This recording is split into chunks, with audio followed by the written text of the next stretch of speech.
I'm Daphne Richards, and this is Augie. Our question this week is from Mary, who's concerned about her mulch. She has a couple of bags of cedar mulch that have been stored outside since last year, and now there's mold growing in the bag. Is the mulch safe to use in a garden bed? Well, Mary, you should separate out the moldy portion and toss it in your compost pile, and the rest is safe to use. The moist environment in the bag with all that yummy, dead organic matter is the perfect place for mold and other fungal spores to take root. You don't want to use the moldy mulch in your garden simply because it would serve as a source of spores for the colony to spread. But the mold is feeding on dead tissue, not living, so unless the bed was kept far too wet, the mulch wouldn't damage your plants. In fact, there are dormant mold spores just about everywhere, just waiting for the situation to be right so they can germinate and grow. But take away the environmental problems, such as too much moisture, and the colony will die out quickly. Soil is actually teeming with many different species of microbes, most of which pose no threat to normal plant life and even help improve it by breaking down dead organic matter and converting it to life-giving nutrients.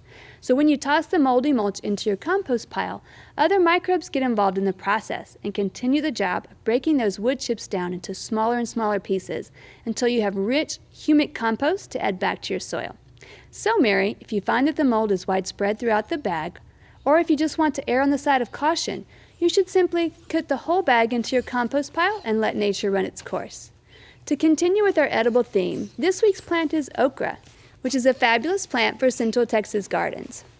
Okra thrives in the heat and is actually quite beautiful, so consider using it as a specimen plant in the landscape. Like most of our warm season vegetables, okra may be planted as both a spring and fall crop. But fall here doesn't equate to what most of us think of as fall.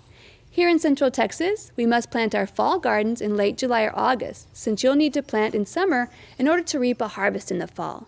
There are many great cultivars of okra to choose from, but one of my favorites is burgundy, which as its name implies has deep burgundy fruits and even quite a bit of burgundy color in the leaves and stems. Okra requires full sun and minimal water, so very little supplemental irrigation is needed. But if you water at least once a week, you'll get a lot better harvest. An area with well-drained soil is best, and if you're preparing a new area, it's a good idea to incorporate about an inch of compost to the bed. As the compost breaks down over time, it improves the structure of the soil and adds a small amount of nutrients slowly.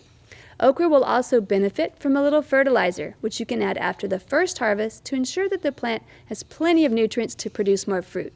Okra gets very tall, so they need plenty of soil depth to anchor themselves. In shallow, rocky soils, they may fall over. So give each plant about a foot on each side to fill in. This fairly narrow width and taller height might make okra a nice addition to a spot where you've had winter annuals that have now died back. For a list of okra and other vegetable cultivars, visit our Travis County Extension website.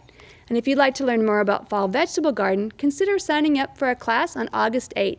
More information about that on centraltexashorticulture.blogspot.com.